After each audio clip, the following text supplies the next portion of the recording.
hear that music, you know what it's time for? Sailor V, codename Sailor V Volume 1, Chapter 1, The Birth of Sailor V. Now, before we even begin this chapter, I want to discuss the cover art. Each volume, when I read a new volume, I'm going to be discussing the cover art for it. And we're going to start with the very first cover art, codename Sailor V, Volume 1. And the cover art here is absolutely gorgeous. My god, it is beautiful. There are so many vibrant colors all over the place. Everything looks really well detailed. It is just gorgeous. It's a gorgeous cover art.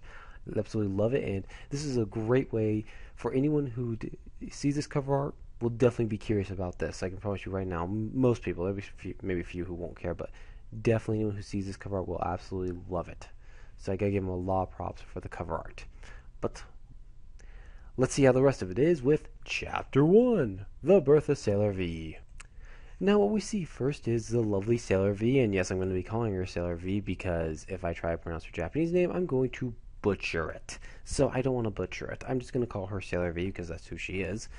And we see her trying to do a flip. She's about to nail it when she lands on poor Artemis and nearly crushes him. I just feel bad for Artemis in that picture. And she's upset because she almost nailed it. She's not upset because she landed on Artemis. No, she's upset she almost nailed it. Now, to be fair, though, she doesn't know Artemis at this time. When she sees Artemis, she sees him as nothing more than a stray cat roaming around. Her teacher scolds her for doing the wrong move, and we cut to a new scene. We cut to where she's eating dinner, and her teacher scolds her, saying, "Your math scores are unacceptable, Sylvie."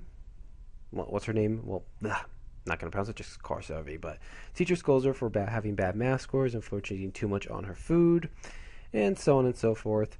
Then we see that she likes this one guy in the school. He's very popular and is always surrounded by a group of girls who have a mad crush on him, and if anyone who tries to go near them, they rip that girl's head off. And we see that Sailor V has a massive crush on him as well, and wants to give him a love letter. Artemis, however, is not sure about Sailor V, wondering if she really is the one or not, and it's up to Artemis, though, to find out. He's communicating with someone through another line. Gee, I wonder who that is. Could be a number of people.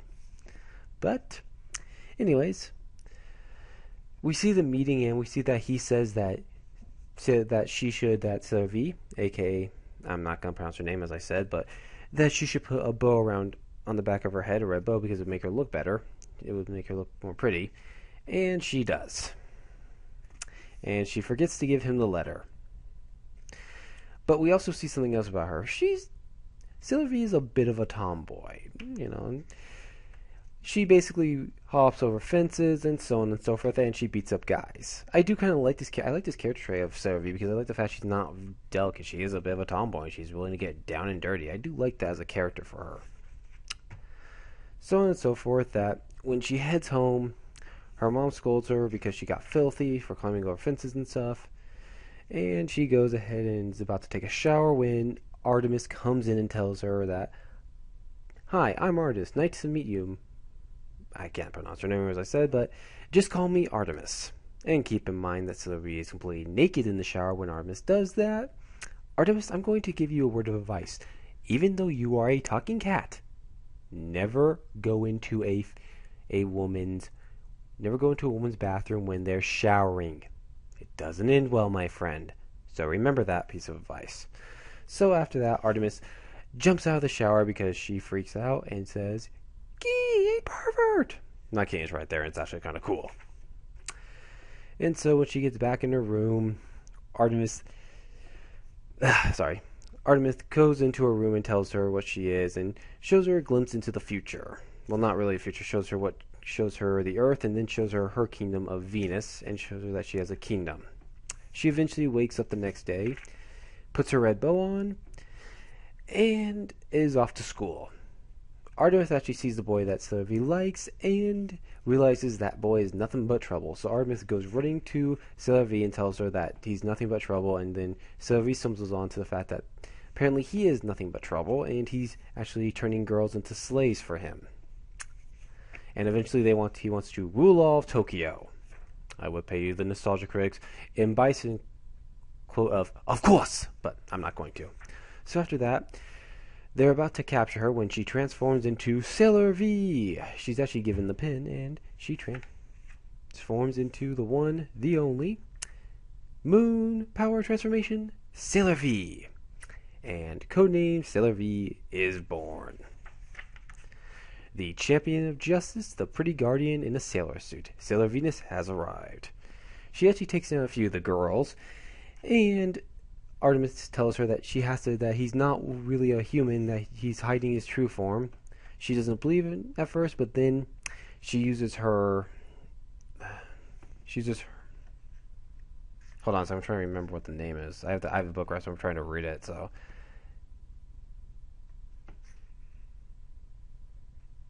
Oh, that's right. She uses the crescent beam above her head to look at him through the mirror to see the truth inside, and that he is a demon. She uses the beam and kills him. She's in disbelief of what's happened and in tears, and eventually she's in her room sleeping, and then she wakes up, and Artemis starts by being very sweet and very kind to her because of how tough she had it for this first time, and it's a very sweet, touching moment for both the characters. And he explains to her what she has to do. He also explains to put her crescent, to put the I'm sorry, folks. This is my first time doing it, so I'm having a little bit of difficulty with some of this. He tells Artemis. Artemis tells her to put the compact next to Moon to let charge. And then we cut to her getting ready for school. Artemis explained that she's got a lot to learn. And then she heads off to school. And when she's on her way, she sees a new pop idol and starts freaking out and going, "Yay, a new pop idol! It's true! It's true! There is still lots of great things in this world waiting for me. Count me in. I'll buy the books and read up on everything about him. Then we'll go to his concert." Artemis has a look of, oh dear. And it ends. Honestly, what did I think of Chapter 1 of Sailor V? I really liked it. It's a good way to start the series and has a good flow and balance going in. And the relationship between Artemis and Sailor V is going to get only better from here. And in general, I thought this was all around a solid effort. I really enjoyed Chapter 1 and then can't wait to get into Chapter 2. I'm not going to grade this until I completely finish up with both volumes of Sailor V, but all around this is definitely a good start to the Sailor V manga. Anyways, that was Chapter 1 of Codename Sailor V. I'm sorry, some of it was kind of messed up. This is my first time ever doing something like this, so again, I'm sorry. But anyways, comment below and let me know if you've read this chapter or not, but I recommend highly checking it out. It's actually a really good way to start this manga series. So anyways, this is Ash saying so long, I'm out, good night.